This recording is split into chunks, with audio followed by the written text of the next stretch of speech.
First, I would like to thank the organizers and reviewers for the opportunity to present today.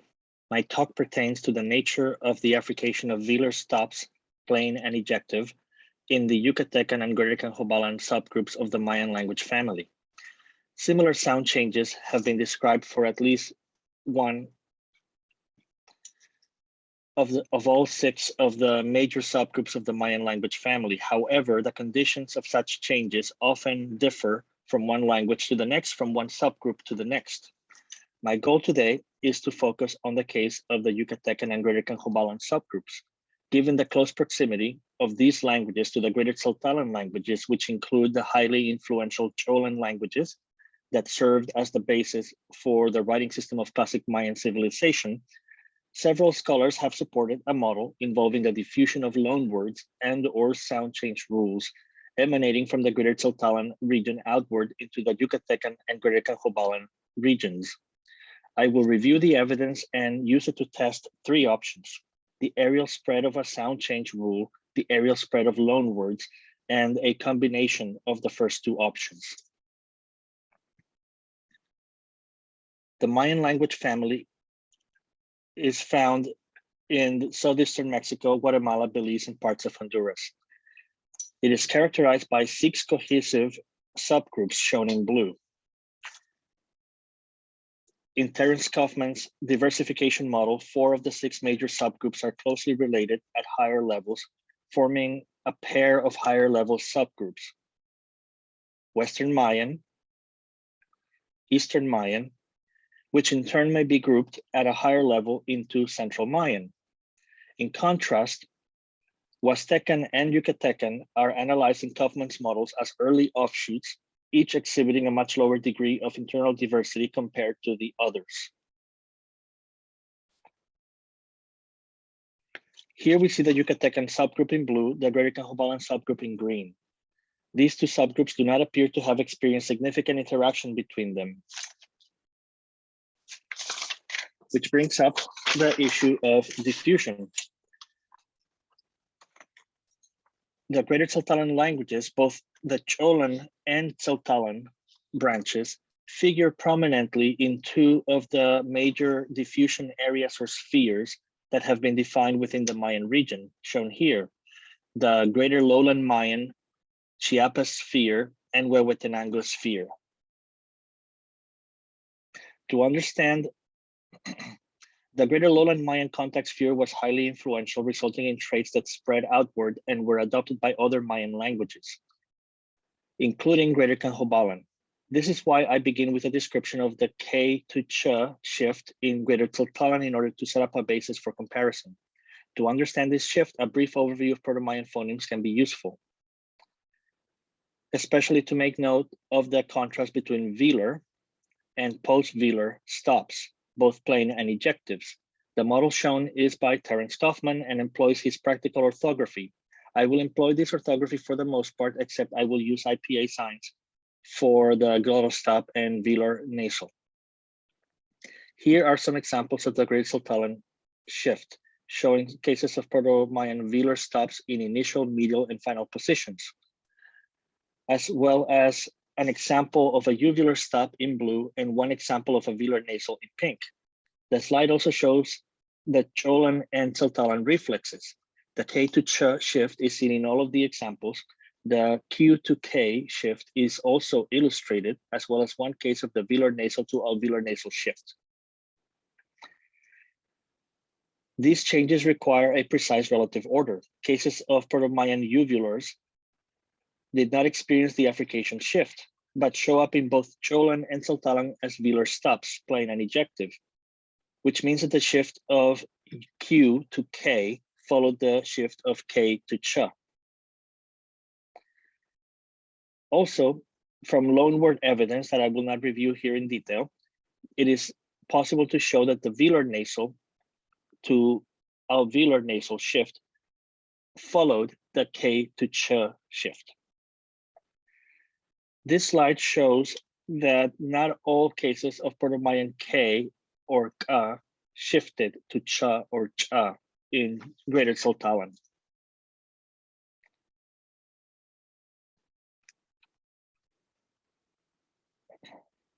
Kaufman and Norman proposed a set of inhibiting factors to explain the cases that did not experience the shift. And they provided also a number of examples of these inhibiting cases, as well as a few exceptions to those inhibiting factors.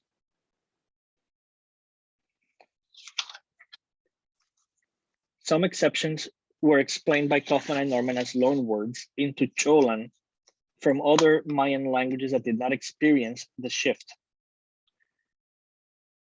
Here we see some examples that can be confirmed as the result of loanwords because contemporary Q'anjob'alan languages may preserve the native form that exhibited the shift alongside the loanword from another subgroup that did not experience it. Recently, Law et al. Proposed a much later timing for the inception of the K to Ch shift in Greater Saltalan than previous authors had proposed, such as Justison et al., Campbell, and Kaufman and Justison. Also recently, MoraMari has presented evidence that supports previous chronological assessments. For present purposes, this is not too relevant, but I would be happy to refer the interested attendee to the relevant literature. Next, I will attempt to assess the conditions of the shifts in Yucatecan and Greater Q'anjob'alan, as well as their relative chronologies with respect to the Greater Saltalan shift and their validity as sound change rules or the influx of loanwords or a combination of the two. I begin with Yucatecan, a subgroup consisting of 4 languages thought to have begun differentiating about a millennium ago. Kaufman and Norman and Justison et al. Have discussed this change in Yucatecan. Kaufman and Norman described it as a limited sound change and listed 4 examples, 2 for the dissimilation process and 2 for the palatalization process. For the latter, they defined an inhibiting factor as well. To test the proposal, I have prepared a comprehensive data set of 122 cases of Proto-Mayan Ka and Ka. I compiled cognates for Greater Saltalan, Yucatecan, and Greater Q'anjob'alan. Using the preliminary Mayan etymological dictionary by Kaufman with Justison, as well as recent dictionaries. I called some etyma from the original data set by Kaufman and Norman because they have been shown since then to have to be reflexes of Proto-Mayan Q, plain, and ejective.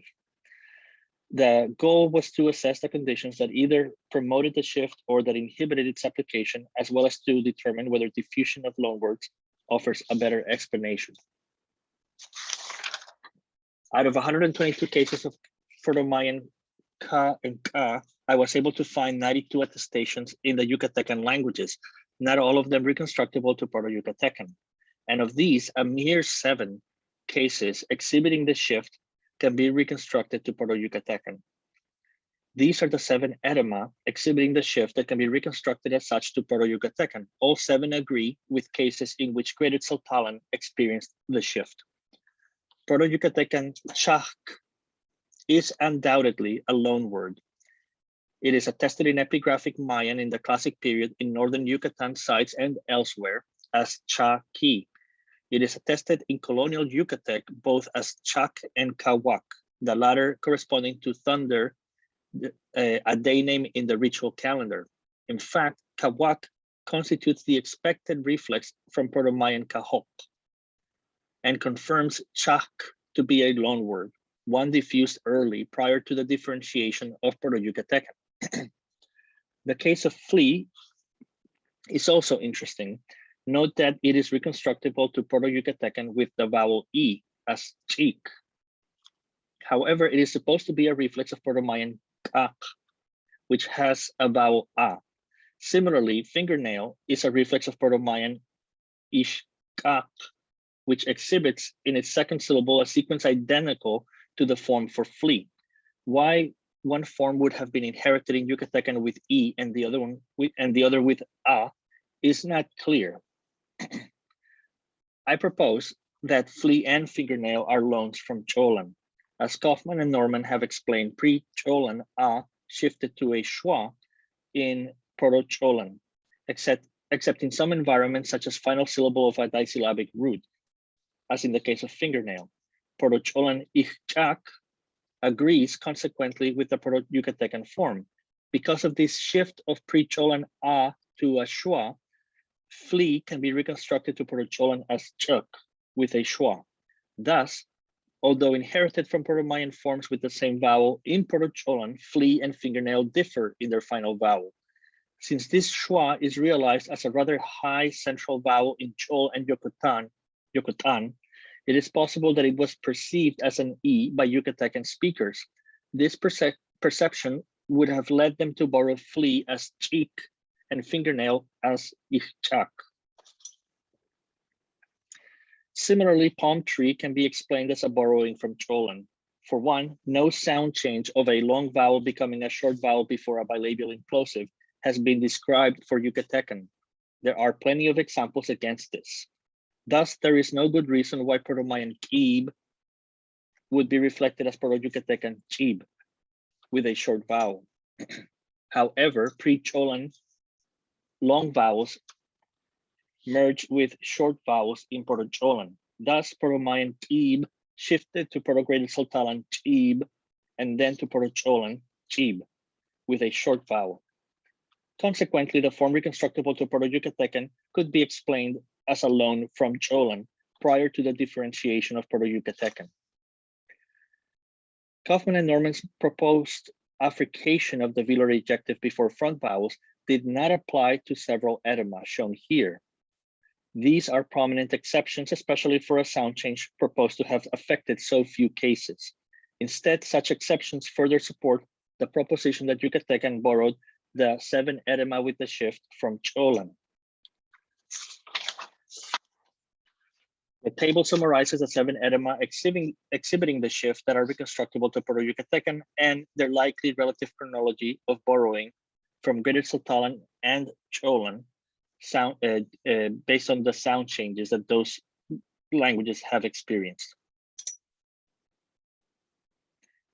And this slide shows additional etyma exhibiting the shift that were borrowed into Yucatecan, but at a later stage, following the differentiation of Proto-Yucatecan.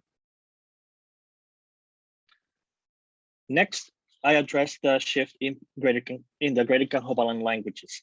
This subgroup has been analyzed by Terence Kaufman as differentiated into 2 main groups, Q'ujian, consisting of Tohol, Abal, and Chuj, and Q'anjob'alan proper, consisting of the Q'anjob'al complex and the Qotoque complex.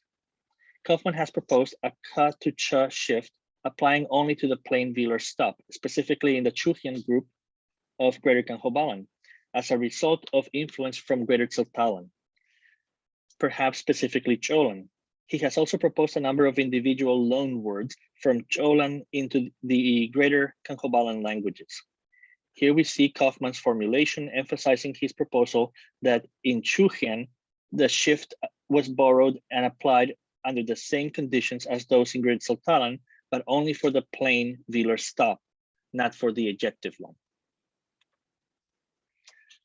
After collecting a data set, like I did for the Yucatecan case, I began to examine the cases that experienced the shift in the Greater Q'anjob'alan languages. Between 46 to 69 cases reflecting Proto-Mayan Ka and Ka are variously documented across the Greater Q'anjob'alan languages in the PMED and a few additional sources that I consulted. Out of these, between 1 through 31 cases exhibit the shift, and between 1 through 4 cases exhibit the shift in individual languages. Only one example of the shift corresponds to a case that did not experience the shift in Greater Saltalan, and one etyma shows a partial application. Both of these will be shown soon to be cases of borrowing from Greater Mayan instead. This table presents a distribution of etyma with the shift across all 7 Greater Q'anjob'alan languages. From left to right, the etyma with the shift are arranged according to the number of languages that share them. The Abal and Chuj share 13 items exclusively. 6 additional items show differential attestation between these 2 languages. Q'anjob'al complex exhibits 7 items exclusively. Q'ujian and Q'anjob'al complex share 9 items. Qotoque complex only has 3 items, which are also shared with Q'ujian and Q'anjob'al complex. The latter 3 etyma, shown here, were already proposed by previous authors to have diffused from Greater Q'anjob'alan or Q'anjob'alan specifically into Greater Q'anjob'alan. One interesting case is the term for ant. It is reconstructed to Proto-Mayan as sanik. It experienced a sporadic change of sa to sha in Greater Q'anjob'alan. The Chugian forms appear to reflect this sporadic change that is otherwise not attested in any other Mayan language. In fact, other Greater Q'anjob'alan languages reflect a Proto-Greater Q'anjob'alan form that would be essentially identical to the Proto-Mayan form. The fact that Chugian reflects this sporadic change of Greater Q'anjob'alan, as well as the ka to cha shift, supports borrowing from Greater Q'anjob'alan or Q'anjob'alan specifically. I believe it is likely that other items lacking such idiosyncrasies were also borrowed directly from Greater Q'anjob'alan or Q'anjob'alan.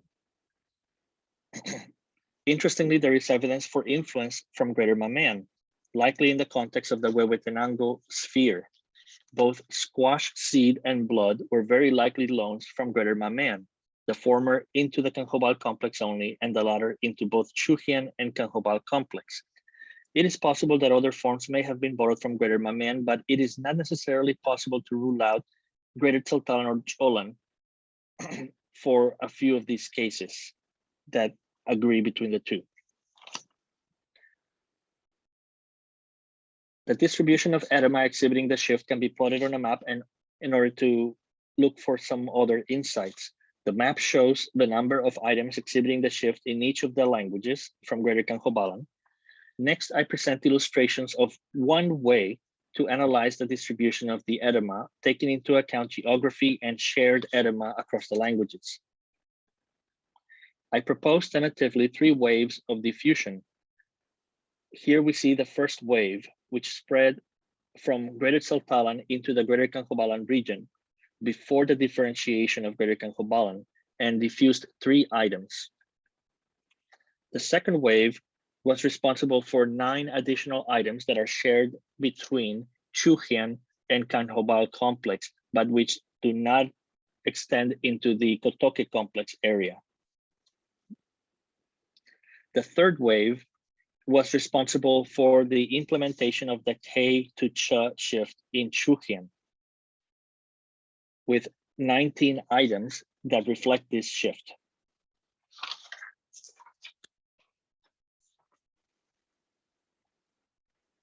In addition, at some point, 7 additional items with the shift appeared in the Q'anjob'al complex.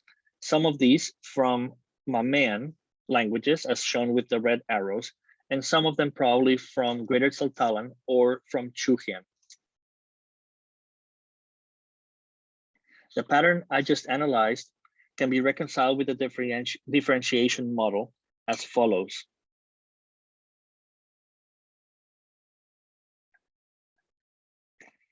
First, the 3 etyma shared by all Greater Q'anjob'alan languages were borrowed prior to the group's differentiation.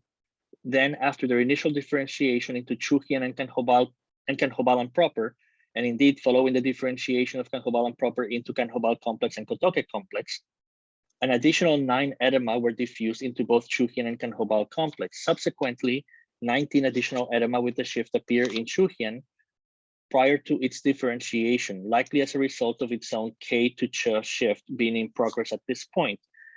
And 7 items appeared in Q'anjob'al complex prior to its differentiation.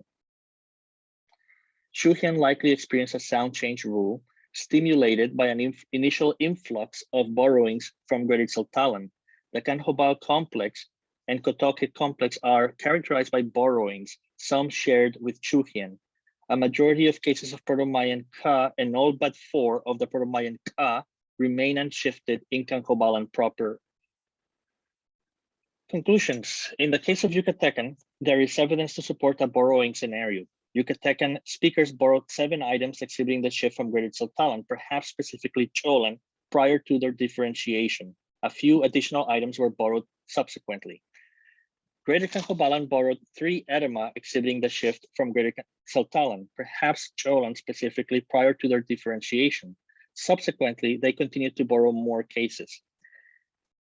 After a number of borrowings, perhaps as little as 9 additional cases, Chugian speakers may have begun to apply a Ka to Cha rule following the same conditions as Greater Q'anjob'alan, leaving no residue.